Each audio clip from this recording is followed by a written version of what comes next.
میں نبی اسلام نے کمال مردانگی کا مظاہرہ کیا ہے۔ ایک بات ذہن میں رکھیں کہ مردانگی کے بارے میں ہر بندے کی اپنی الگ ڈیفینیشن ہے، لیکن مجھے نبی اسلام سے بہتر کہ مرد نظر نہیں آتا جو درست وقت پہ درست فیصلہ لینا، اپنی بیویوں کے ساتھ زندگی کو انجوائے بھی کرنا اور اپنی بیویوں کو زندگی میں ٹف ٹائم نہ دینا، ان کی شرارتوں سے لطف اندوز ہونا، ان کے اختلافات سے اللہ کے پیغمبر کا خاموش ہو کے اس کا بڑی تحمل کے ساتھ، بڑی بردباری کے ساتھ، بڑی حکمت کے ساتھ ان کو ساتھ لے کے چلنا۔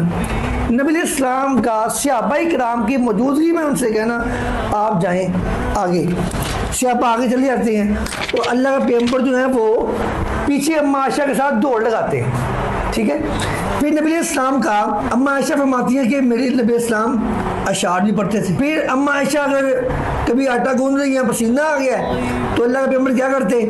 پسینہ بھی صاف کر دیتے اما عائشہ۔ پھر نبی علیہ السلام اما عائشہ کہتے ہیں میں ان کے پیچھے کھڑی ہوتی اور میں کھیل دیکھ رہی ہوں جو مسجد نبوی کے اندر کوئی لوگ کھیل رہے، صحابہ کھیل رہے ہیں، نیزوں کے ساتھ کھیل کھیل رہے۔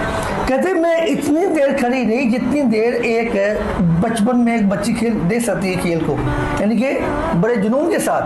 اور نبی السلام جب تک میں وہاں رہی ہوں اپنی چادر جو کملی ہے اس کو کھول کے کھڑے رہے کہ عائشہ کو تکلیف نہ پہنچے اور پوری کھیل دیکھ لے۔ اور اللہ کے پیغمبر پیچھے نہیں آتے، یہ نہیں کہ پیچھے بڑے کام میں شرط ہو جا۔